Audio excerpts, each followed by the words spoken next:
Today I'm going to make a 4th of July shaker card, and I'm going to show you the cool little windows that I made on my card, and then because they're kind of thick, envelope that you can mail it in. So I just have this simple stamp set I found at a cheap store. I don't remember where, but it's got little firework things on it, a card, a couple of circle dies, and a window. Now I save these packages from things I get. Some of these are like command strips, little beads and jewelries that I save. But today I found these at the Dollar Tree, and it's just a huge eraser, and my kids love them for school. We homeschool here. But I saved the round window to make a shaker card, so that's what I'm going to use today. Right now I'm just peeling off all of the excess paper just to get it as clean as I possibly can. But I do leave that paper on there a little bit because it does stick better to the glue.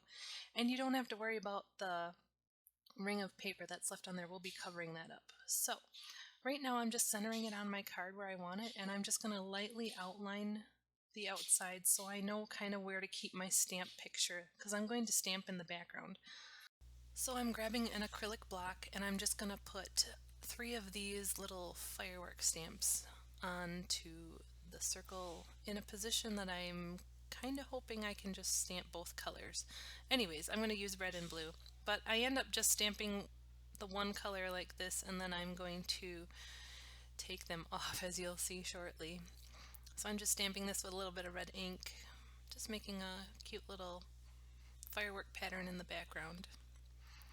And then I wiped it off and I tried applying my blue ink and just rotating my acrylic block, and I thought it would stamp okay, but it was clearly not centered correctly. So yeah, as you can see, they would just stamp on top of each other. So I just took the 2 circles off and I just stamped each of these individually to kind of fill in the background with some red and blue colors.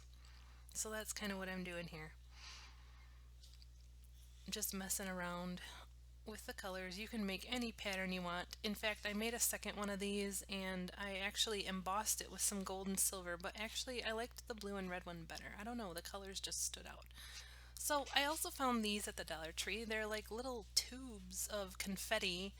It's like tube confetti, but I decided to take the silver, red, and blue. I will definitely be putting these in some sort of a container because they kind of fly everywhere when you open the bag. As you can see, there is a mess here and they're just flying everywhere. So yeah, if you use these, definitely a word to the wise. Put them in a tighter baggie or something. But so I'm putting on some silver and I'm going to add a little bit of the red color here and then some of the blue. And the other thing I would do that I didn't do here is maybe rub the acetate window that you have from your packaging with a dryer sheet or some anti-static powder, because watch what happens here. It just totally sticks while I'm trying to glue it down.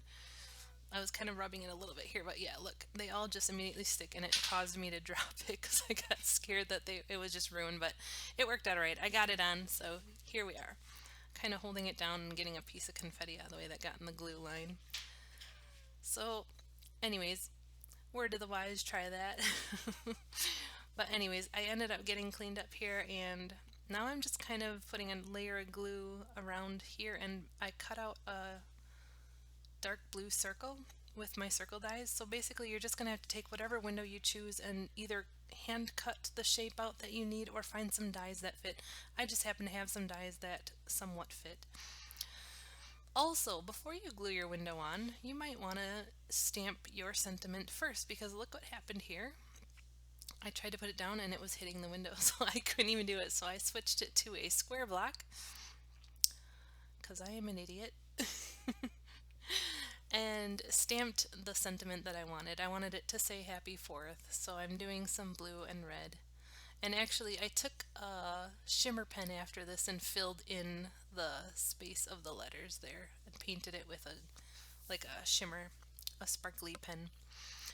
So I didn't really like the blue circle on the outside of the shaker bit there, so I'm going to take a silver paper that I have and recut a little bit of a larger circle to kind of go on the outside, and I thought it would also help seat down the window just a little bit better because the blue line that I had put around it was barely onto my cardstock. It was just basically sitting on the acetate window. So I cut another one. I'm going to apply some glue here and just stick that over top and just have it hang over just slightly more, as you can see, so it's kind of sticking more onto my actual cardstock or card base there. So I think this looks a little cuter too with the silver ring around the outside. I don't know, I just wasn't a fan of that blue. So anyways, I told you I made a second card, so I embossed the backgrounds with gold and silver on this one, and I'm using a mirror cardstock for the ring on the outside this time. So I'm just going to glue this in place. And as you can see on this card, I just stamped the sentiment in black this time and just colored the letters in with my marker. So that's pretty much the only thing I did differently here. Oh, and I also went over my marker afterwards with a shimmer pen and just painted over top of that. It works really well if you have alcohol markers. It doesn't bleed at all. I did that on this clear one too. I just went over it with the shimmer pen. So I had cut this base down also and put it on a blue card base, as you can see, and I just think that really brings out some more of the colors there. So pressing that down, and I think this one actually is my favorite with the mirror cardstock on. So checking out the shaking, everything moves just fine. I'll slow it down so I'm shaking in real time. I know I blow through the card making kind of fast, but you'd be sitting here forever otherwise. I'm kind of a slow, messy crafter. So, but here's how I did these. So anyways, I know these shaker windows are rather thick and you can't mail them in a regular envelope, so I am going to then show you how I made my own bubble mailer, and you can custom make them to fit whatever you need to mail. So these cards are the standards 5.5 by 4 1/4. So I'm cutting a piece of 12 by 12 cardstock. Um, about I think I cut it at 7 inches, and I folded it in half and just cut 1 inch down on one side like this so that you have enough room for a tab on one side. And then I'm gonna fold that 1 inch over. Try to anyway. Here we go. And then I just cut them at an angle so that the corners don't get bent up and in the way. So anyways, I have some leftover bubble wrap from something that got mailed to me. I have no idea. I just saved it, and I'm gonna cut it down about an inch smaller than the space that I need padded so that I can tape the edges down, but those can't have the bubble wrap in the way. So I need just an inch on all sides to use my double stick tape to put the envelope actually together. So the other thing is make sure you put the bubbles down and the smoother side up. Otherwise you will never get your card in. I'm speaking from experience. So anyways, I'm putting one layer of tape just on one side, right on that 1 inch edge that I left open, and then I filled in the rest just with some double stick tape. Now I'm going to line this up so it's right up at the top, which is fine, but you just want to leave that 1 inch edge all around, as you can see here. Also, I'm putting a skinnier strip of double stick tape up on my tab so that when it comes time to close, you can just use that to flip it down and stick it shut. Now I'm going to peel off the edges here. If I can get it off, there we go. That double stick tape is nasty sometimes, especially if you don't have good nails. Anyways, just sticking this together, trying to line it up. I mean, you can trim it if it doesn't line up perfectly with that bubble wrap in there. It is kind of hard. I had a little tape sticking out one side, so I just trimmed that off, and here you have it, a nice bubble mailer.